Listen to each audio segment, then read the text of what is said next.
تو اس کے بعد اوور آل پورے مجلس کے اندر اس کے اوپر ایک یکسوئی تھی کہ پروسیس کو آگے بڑھایا جائے، اور پروسیس کو آگے بڑھاتے ہوئے پارلیمنٹ کو مکمل طور پر آن بورڈ اور پارلیمنٹ کی اوور سائٹ کے ذریعے سے اس پروسیس کو آگے بڑھایا جائے اور کوشش کی جائے کہ اسے ایک لاجیکل کنکلوژن تک پہنچایا جائے. اور اس وقت امکانات ہیں، جس طرح پہلے خدشات سے 8 معاہدے ہوئے ہیں، اور 8 معاہدے جو ہیں وہ ملٹری نے کیے ہیں ماضی میں، اور وہ 8 کے 8 ناکام ہو گئے ہیں. تو اس کے اوپر بھی بات آئی کہ وہ 8 معاہدے کیوں ناکام ہو گئے، اس کے وجوہات کیا تھے، اور ایسی کون سی چیزیں ہیں جو اب نہیں ہے اور یہ نیا معاہدہ جو ہے وہ کامیاب ہو جائے گا. تو مقصود میرا یہ ہے کہ یہ ساری چیزیں ڈسکس ہو گئی ہیں وہاں، اور وہ ٹنل کی دوسری طرف روشنی نظر آ رہی ہے.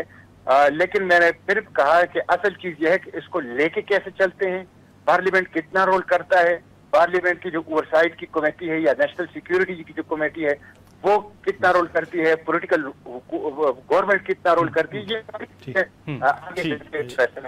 ٹھیک ہے. مشتاق صاحب بہت شکریہ آپ کا. طاہر صاحب گفتگو آپ نے سنی. اب آپ کو کیا نظر آ رہا ہے کہ جو نیشنل سیکیورٹی کمیٹی کی میٹنگ ہوئی ہے، جیسے آپ نے خود ایک سوال اٹھایا کہ ماضی میں جو مذاکرات ہوئے اور اب ان میں کیا فرق ہوگا؟ فرق یہ ہے میری نظر میں، جو ابھی جو پروسیس ہوگا ٹی ٹی پی سے مذاکرات کا، تو میرے خیال میں ایک اسٹرانگ پوزیشن ہوگی، کیونکہ اعتراض ہوتا رہا ماضی میں. مشتاق صاحب نے بھی کی تھی، بلاول بھٹو نے بھی کی تھی، اور ایک لحاظ سے وہ ٹھیک تھی، کیونکہ جب پولیٹیکل اونرشپ نہیں ہوتی کسی معاملے میں تو وہ پروسیس اس پہ تھوڑا سا کبھی کبھی، کیونکہ ہر فریق جو ہے پھر اپنے سٹائل سے بات کرے گا. تو اب چونکہ پارلیمنٹ کے ایک لحاظ سے ان کو ایک انڈورسمنٹ مل گئی ہے، تو اب جب مذاکرات کا سلسلہ ہوگا تو ماضی کی بنسبت تھوڑا سا آپ کہہ سکتے ہیں کہ ملٹری کے ساتھ پولیٹیکل بھی، کیونکہ مشتاق صاحب نے بھی اشارتاً کہہ دیا نا کہ کمیٹی کی میٹنگ ہوئی اور پھر ایک لحاظ سے وہ، میں نہیں کہتے 100% وہ مطمئن تھے، لیکن کچھ تو وہ مطمئن ہو گئے ہیں جو ان کے پہلے اعتراضات ہوتے تھے. ایک بات. دوسری بات ہے کہ میری جو معلومات ہے کہ اسی پارلیمانی کمیٹی کے بعد دوبارہ رابطے ہوئے ہیں ٹی ٹی پی کے ساتھ، ٹی ٹی پی کے ساتھ پاکستان، مطلب ہے کہ جو سلسلہ چلتا رہا. تو اور جب میں کابل میں تھا تو سراج الدین حقانی چونکہ وہاں پر میزبان ہے یہ جو مذاکرات ہو رہے ہیں، یہ بھی، بلکہ میں نے اسے ایک سوال بھی کیا تھا کہ یہ آپ کا ذاتی ہے یا اسلامی امارت کا جو طالبان اس کو کہتے ہیں طالبان حکومت؟ تو اس نے کہا کہ نہیں، جب طالبان کی حکومت اگست میں بن گئی تو وہاں پر ایک سوچ تھی کہ افغانستان میں جنگ ختم ہو گئی ہے 20 سالہ، تو لہذا پاکستان میں بھی جنگ ختم ہونی چاہیے. تو اس نے کہا کہ یہ، لیکن وہ قبائلی جو لیڈر مشران ہیں ان کے رول کو بھی اہمیت دے رہے تھے کہ اس پروسیس میں قبائلی مشران کا رول بھی ہونا چاہیے، اس کو آپ مکمل نظر انداز نہیں کر سکتے. تو اس میں آپ کابل میں بھی تھے، وہاں پہ جو علماء ایک کانفرنس تھی یا جو ان کی ایک بیٹھک ہوئی، تو آپ اس کو کیسے دیکھتے ہیں کہ وہ عوام کے لیے یا خود افغانستان کے لیے کتنی اہم ہوگی؟ وہ اہم تھی جو کانفرنس ہوئی، کیونکہ 3,500 تک علماء تھا، اور ویسے اس میں طالبان کے لیے تو یہ بہتر تھی کہ ایک بیعت اس میں ہوگی امیر کے ساتھ. ایک بات. دوسری بات یہ ہے کہ لوگ کہتے تھے کہ یہ جو مولانا جو ان کے جو امیر ہے شیخ ہیبت اللہ یہ نہیں ہے، وہ بھی سامنے آ گئے ہیں، 3,000 لوگوں کے ساتھ خطاب کیا ہے، تو ایک بھی وہ تشویش بھی کسی حد تک ختم ہو گئی ہے.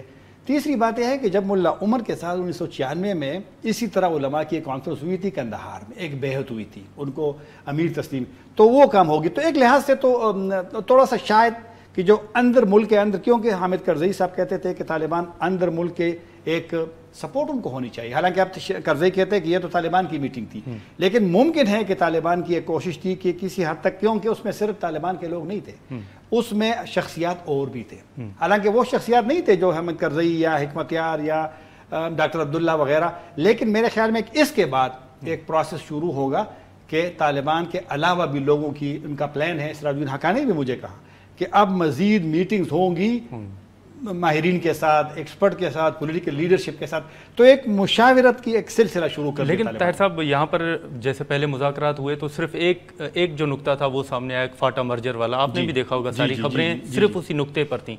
آپ کی انفارمیشن کیا ہے؟ آپ کابل بھی گئے، اس کے بعد آپ مسلسل اس معاملے کو دیکھ بھی رہے ہیں کہ over all T T P کے کیا مذاکرات ہیں، ریڈ لائن کیا ہوگی پاکستان کی جانب سے؟ دیکھو نا، کچھ ایسی چیزیں ہیں جو ٹی ٹی پی کو بھی سمجھنا پڑے گا، ان کی مجبوری بھی ہے کہ کبھی کبھی وہ ایسے بیانات دیں کہ لوگوں کی سمپتی کا بھی وہ ایک طریقہ ہوتا ہے، لیکن وہاں پر ایک مشکل حالت رہی ہے قبائلی جو ابھی اضلاع ہے، پہلے قبائلی علاقے تھے، تو مسائل کو حل کرنے کے لیے اپنے شرائط سے پیچھے ہٹنا پڑتا ہے.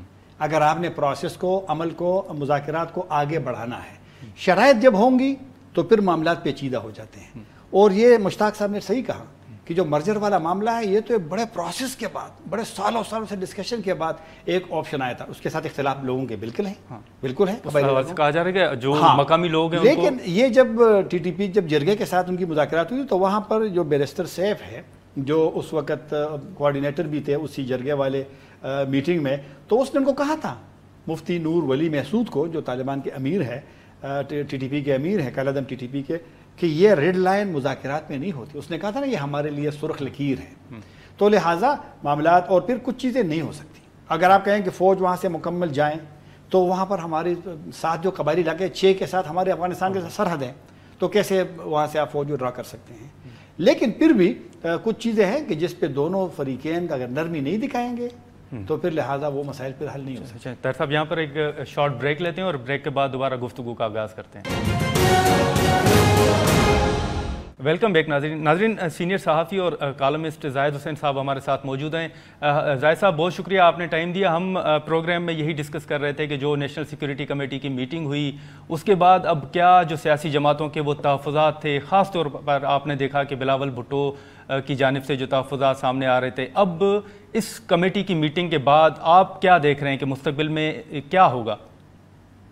دیکھیں، یہ اچھی بات ہوئی کہ اس قسم کا جو ہے اجتماع ہوا ہے جس میں تمام سیاسی پارٹیوں نے جو ہے بحث میں حصہ لیا ہے.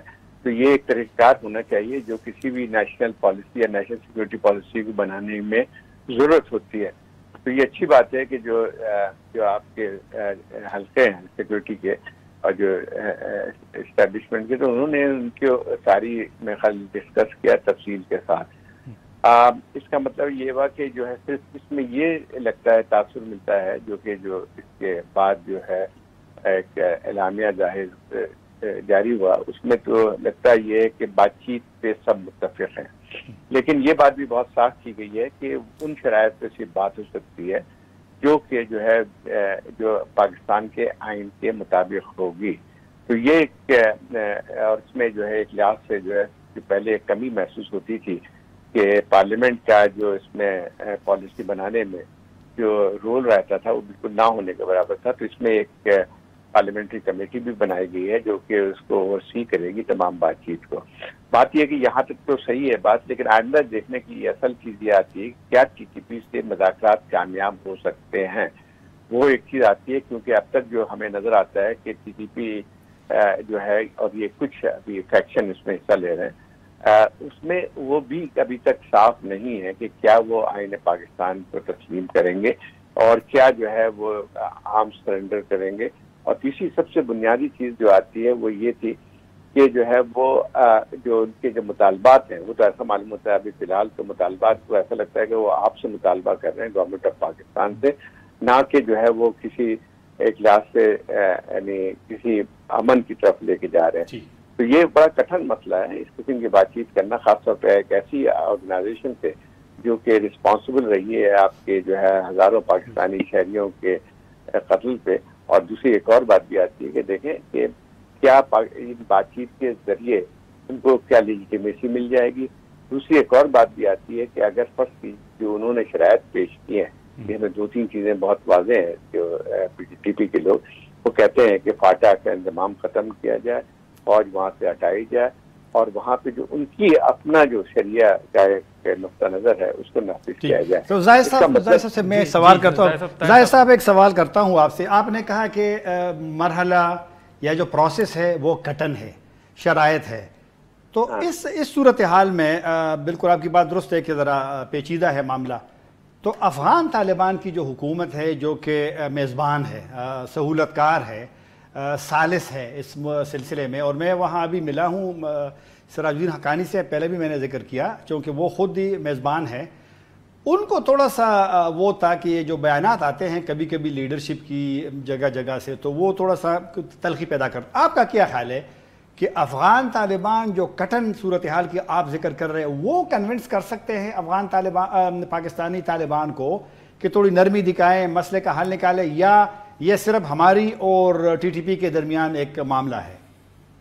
دیکھیے بات چیت جیسے آپ نے بھی کہا اور جیسے خبروں میں بھی جو آ رہی ہے بات کہ یہ جاری جو مذاکرات ہو رہے ہیں وہ جو ہے افغان طالبان کی جو حکومت ہے ان کے ایک لحاظ سے سپرویژن میں کہہ لیں آپ یا ان کی پرسویشن پہ ہو رہی ہے.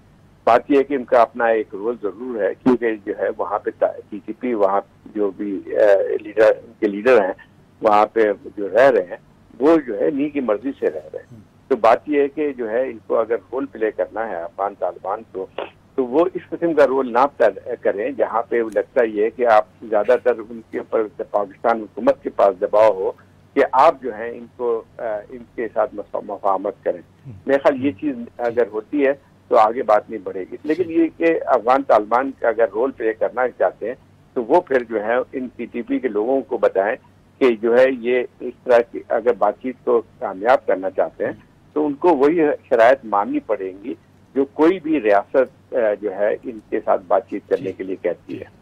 زاہد صاحب ایک مختصر سا سوال ہوگا کہ جیسے کل ہی رانا ثناء اللہ صاحب نے دیکھا ہے ہم نے کہ حال ہی میں جو انہوں نے پریس کانفرنس بھی کی تو اس میں بھی انہوں نے یہ وضاحت کی کہ عام معافی کے حوالے سے کوئی فیصلہ نہیں ہوا نہ ہی کسی کو عام معافی دی گئی ہے.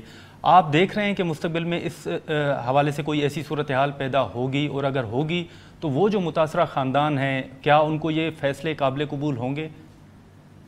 دیکھیے اصل بات یہ ہے کہ کن کو ہم رہا کریں. اصل چیز یہ ہے کہ یہ تو بات یہ ہے لیکن جو خبریں آئی ہیں وہ تو بہت اچھی نہیں ہے کہ مسلم خان اور 2-3 اور لوگوں کو رہا کیا گیا ہے جو کہ رسپانسبل تھے جو کہ ہمارا کان میں اور سوات میں جو ہوا جو کچھ ہوا تھا. تو اب سوال یہی پیدا ہوتا ہے کہ وہ کن شرائط پہ ان کو رہا کیا گیا ہے. اور میرا خیال یہ ہے کہ کوئی بھی ریاست جو ہے جب ملیٹنٹ آرگنائزیشن سے بات کرتی ہے تو پہلا نقطہ یہ ہوتا ہے کہ وہ اس بات کے لیے تیار ہوں کہ ہتھیار ڈالیں. تو میرا خیال یہ کہ اگر ان کو رہا کیا جاتا ہے تو اس کا مطلب یہ ہوا کہ آپ نے پہلے سے ان کے مطالبات کو تسلیم کیا ہے. اور یہ یقینی بات یہ ہے کہ کسی طرح سے بھی جو ہے اس کو فیملیز کو تو ایک بہت زیادہ دھچکا پہنچے گا لیکن سب سے بڑا یہ ہے کہ ریاست کی رٹ جو ہے پھر وہ کہاں پہ رہے گی. تو طاہر صاحب آپ کیا دیکھ رہے ہیں کہ اب جو جیسے آپ نے ذکر کیا کہ اس میٹنگ کے بعد بھی شاید کوئی رابطہ ہوا ہے تو آپ سمجھتے ہیں کہ پاکستان نے یا ملٹری اسٹیبلشمنٹ نے اپنا جو ایک ریڈ لائن تھی جو اپنا موقف تھا وہ کنوے کر دی ہے؟ نہیں نا اس طرح نہیں ہوتا کہ آپ ایبرپٹلی اور پھر کچھ چیزیں حساسیت ہوتی ہے حساس ہے ہمارے سائڈ بھی اور پھر ٹی ٹی پی بھی ظاہر بات ہے. ان کا آج جو امیر کا میں نے پڑھا ہے عید پہ میسیج طالبان کے ٹی ٹی پی کے امیر کا تو اس میں آخر میں ایک تو ان کی روایتی وہ تو تنقید ہوتی ہے لیکن آخر میں انہوں نے تھوڑا سا آپشن دیا ہے اور مثال دی ہے کہ افغان طالبان کی بھی لڑائی تھی پھر مذاکرات ہو گئے تو انہوں نے مذاکرات کی طرف اشارہ کیا ہے اور تھوڑی سی امید بھی اس میں ہے. ٹھیک ہے ان کے بیانات ہوتے ہیں جس طرح رانا ثناء اللہ کا اپنا موقف آتا ہے تو میرے خیال میں ٹی ٹی پی کو بھی یہ ان کو بھی معلوم ہے کہ ہم معاملات اس طرح نہیں چلیں گے جس طرح کہ یہاں پر ہوتا رہا ہے. اور افغان طالبان کی بھی ایک کوشش ہے کہ معاملہ جس طرح میں نے صرف جو حقانی کا بار بار ذکر کی وہ بھی چاہتے ہیں کہ پیش رفت ہو اور وہ تھوڑے مطمئن تھے ایسی بھی نہیں کہ بالکل مایوسی والی حالت تھی. تو میرے خیال میں دونوں فریق کوئی نہ کوئی راستہ نکالیں گے. پیچیدہ ہے کٹن ہے کوئی اس میں لیکن راستہ نکالیں گے. طاہر صاحب یہاں پر ایک شارٹ بریک لیتے ہیں اور بریک کے بعد دوبارہ گفتگو کا آغاز کرتے ہیں. ویلکم بیک ناظرین. زاہد صاحب اس کے علاوہ بھی ایک آپ نے دیکھا ہوگا کہ پاکستان میں ہمیشہ کسی نہ کسی صحافی کو کبھی اٹھا لیا جاتا ہے کسی پر کیسز بنائے دیے جاتے ہیں اور تشدد کے جو واقعات ہیں وہ بھی آپ ماضی میں دیکھتے رہے ہیں. ساری صورتحال آپ کے سامنے ہے. آپ کی نظر میں یہ کیا معاملہ ہے کہ ہر آنے والی حکومت میں جو ایک مخالف آواز ہو اس کو دبانے کی کوشش کی جاتی ہے کیسز بنا دیے جاتے ہیں تو آپ اس معاملے کو کیسے دیکھ رہے ہیں؟ دیکھیں یہ کافی ایک لحاظ سے کہتے ہیں کہ خراب صورتحال ہوتی جا رہی ہے. پہلے بھی ایسے واقعات ہم نے دیکھے تھے کہ جو ہے صحافیوں کو تشدد کا نشانہ بنایا گیا ہیراسمنٹ ہوئی اور پھر نہ صرف صحافیوں کو بلکہ جو ہیومن رائٹس کے جو ایکٹیوسٹ ہیں ان کے خلاف بھی کارروائی ہوتی رہی ہے. نہ صرف ہیراسمنٹ ہوئی ہے بلکہ ان کو غائب بھی کر دیا جاتا ہے. تو یہ میرے خیال ایک لحاظ سے دیکھیں کافی تشویشناک صورتحال ہے. اب جو ہے 2-3 جو واقعات میں اس نے تو کافی تشویش کو بڑھا دیا ہے خاص طور پہ جو ایاز امیر صاحب کے ساتھ جو واقعہ ہوا تھا وہ بہت ہی تشویشناک اس لحاظ سے بھی ہے کہ ایک بہت سینئر صحافی کالمسٹ جو ہے جن کی جو ہے ایک یعنی یہاں پہ ان کا اثر بھی ہے اور ان کی ایک ریپوٹیشن بھی ہے. ان کے ساتھ جو واقعہ ہوا وہ اس سے تو بالکل ایسا معلوم ہوتا ہے کہ یہاں پہ لا نامی کوئی چیز نہیں ہے. اور جو خاص طور پہ جس طرح سے یہ ہوا ہے، اور جیسے ہم بار بار یہ ہمیشہ کہا جاتا ہے کہ کوئی نامعلوم افراد جو ہیں اس میں رہے ہیں، تو سب کو پتہ ہے کہ نامعلوم افراد کون ہوتے ہیں. اور اگر ریاست کی یہ صورتحال ہو جاتی ہے کہ آپ کسی کو بھی ڈرا دھمکا کے یا جو ہے ان کو اس طرح سے جو ہے وہ کیا انٹیمیڈیٹ کرنے کی کوشش کرتے ہیں، تو اس کا اثر جو ہے وہ اچھا نہیں پڑتا ہے، خاص طور پہ ان اداروں کو جو کہ اس میں ملوث ہیں. میرا خیال یہ کہ اگر یہ چیز جاری رہتی ہے تو سب سے زیادہ جو اثر جو ہے ان جو سو کال حساس ادارے جو کہلاتے ہیں ان کی اس پہ پڑتی کہ کیا ان کا پورا جو ہے یہ چیز ہلو جی ظاہر صاحب، تو کیا وہ جو ہے وہ سارا اسی پہ رہے گا. اور میرے خیال یہ بہت ہی خطرناک صورتحال بن کے آتی ہے. اصل مسئلہ یہ آتا ہے کہ گورنمنٹ جو ہے وہ خاموش رہتی ہے یا اس کی تائید کرتی ہے. تو مسئلہ ہمارے ساتھ یہ تھی کہ عمران خان صاحب کی جب حکومت تھی تو اس وقت بھی صحافیوں کے ساتھ وہ ہو رہا تھا، وہ صحافیوں کے ساتھ ہو رہا تھا جو شاید وہ عمران خان صاحب کی جو باتوں سے متفق نہیں تھے یا ان کی پالیسی کو تنقید کا نشانہ بناتے تھے، تو اس کو وہ خاموش کر کے ادھر یعنی دوسری طرف دیکھتے تھے. آج جب صحافیوں کو ہو رہا ہے دوسری حکومت میں تو وہ جو ہے وہ یعنی انہوں نے جو ہے پھر اس پہ شور بھی کرنا شروع کیا. تو اس میں کم از کم ایک چیز طے ہونی چاہیے کہ اس قسم کی کارروائیاں جو ہے کہ کسی طور پہ بھی اجازت نہیں دی جا سکتی ہے. اختلاف رائے آپ کو ہو سکتا ہے، آپ کو صرف کسی کی بات ناپسند بھی ہو سکتی ہے، لیکن طریقہ کار یہ نہیں ہوتا ہے کہ آپ اس طرح کی حرکتیں کریں جو کہ ہم نے پچھلے چند دنوں میں دیکھی ہیں. چلیں، بہت شکریہ ظاہر صاحب. طاہر صاحب، دیکھا آپ نے کہ حال ہی میں جو کیسز بھی بنے صحافیوں پر، ماضی میں بھی ہم نے دیکھا کہ صحافیوں کو اٹھایا گیا اور بعد میں جب ایون عدالتوں نے CCTV فوٹیج مانگی سیف سٹی کے تو وہ فوٹیج بھی نہیں ملی. تو یہ سلسلہ آج تک وہ رک کیوں نہیں پا رہا؟ دیکھو نا، یہ تو ایک بڑی بدقسمتی ہے اور پاکستان کا جو پوزیشن ہے، رینکنگ ہے صحافت، وہ گر رہا ہے مسلسل جو انٹرنیشنل اس میں ہے. تو یہ تو ایک بہت بڑی بدقسمت. آپ یقین کیجیے، میں افغانستان کا بار بار اس لیے ذکر کر رہا ہوں کہ میں نے وہاں 15 دن گزارے ہیں. آپ یقین کیجیے وہاں پر سب ویب سائٹ، حالانکہ طالبان کی حکومت ہے، وہاں اوپن ہے. پاکستان میں اب مثلاً ایسے ادارے ہیں، نیوز کے ادارے جن کے ویب سائٹ، اب ہماری سوچ تبدیل ہونی چاہیے. اگر میں ویب سائٹ کو کسی بھی اس کو میں بلاک کرتا ہوں تو لوگ تو VPN سے کھول لیں گے. تو یہ سوچ تبدیل ہونی چاہیے، فریڈم آف ایکسپریشن پاکستان میں ہونی چاہیے. لیکن ایک بات کہ یہ جو مطلب میں بھی اسلام آباد میں ہوں، آپ بھی صحافت کرتے ہیں، 32 سال میرے اسلام آباد میں ہو گئے، 90 میں آیا تھا. یہ جو صحافی اب سیاسی بن گئے نا، یہ اور میں کسی کا نام نہیں لوں گا، سیاست کرنی ہے بالکل کرے. مشاہد حسین صاحب صحافی تھے، اب سیاست ہے، صحافت چھوڑ دی ہے، بالکل کرنی چاہیے. صدیق الفاروق صاحب، میں PPI سے آیا تھا، وہ وہاں تھے، اب وہ مسلم لیگ نون کے ہیں. صحافیوں نے اگر سیاست کرنی ہے تو بالکل سیاست تو حاضر ہے. لیکن جب صحافت، کیونکہ صحافت ایک مقدس پیشہ ہے، اور جب میں سیاسی بن جاتا ہوں تو پھر جب اس کا ریئیکشن تو ہو. سر وہ تو کہتے ہیں ہم سیاسی نہیں ہیں، ہم تو حقائق بیان کریں. حقائق ضرور بیان کریں، لیکن جب میں ایک پارٹی ایک کو گالی دوں، دوسروں کو سپورٹ کروں، تو پھر آپ کے صحافت پہ ضرور سوالات اٹھائے. لیکن طاہر صاحب، آپ نہیں سمجھتے کہ جو بھی سیاسی جماعت اقتدار میں ہو وہ ایسی کوئی قانون سازی ضرور کرتی ہے؟ ماضی میں آپ نے دیکھا کہ نون لیگ نے سائبر کرائم بل بنایا، ٹھیک ہے، اور تحریک انصاف کی حکومت نے بل بنایا کہ جو اداروں پر تنقید کرے گا 5 سال کی سزا ہوگی. تو ہر سیاسی جماعت بھی ذمہ دار ہے. یہی تو کہہ رہا ہوں کہ کوئی بھی حکومت، کوئی بھی ریاستی ادارہ وہ آزاد صحافت کو پسند نہیں کرتے، کیونکہ جب ان کے جو ایکسپوز کرتے ہیں تو میں نے تو حکومت کی بات ہی نہیں کی، میں تو ہر حکومت کی بات کرتا ہوں کہ ہر حکومت نے صحافیوں کو دبانے کی کوشش کی ہے، صحافت پہ قدغنیں لگانے کی کوشش کی ہے اور لگائی بھی ہے. تو میں تو اوورال بات کرتا ہوں، لیکن ایک صحافی کی حیثیت سے میں اپنے پیشے سے خیانت کروں گا کہ میں کسی پارٹی کی، کسی ادارے کی سپورٹ کرتا ہوں. یہ صحافت پھر نہیں ہے. آپ بے شک آپ کا آواز، آپ چھوٹے صحافی ہیں، آپ کی آواز اتنی اسٹرانگ نہیں ہے نام، لیکن میرے خیال میں صحافی کو اپنی ساکھ، پیسہ نہ بھی ہو کم بھی ہو، کوئی ایشو نہیں ہے. چلیں طاہر خان صاحب، بہت شکریہ.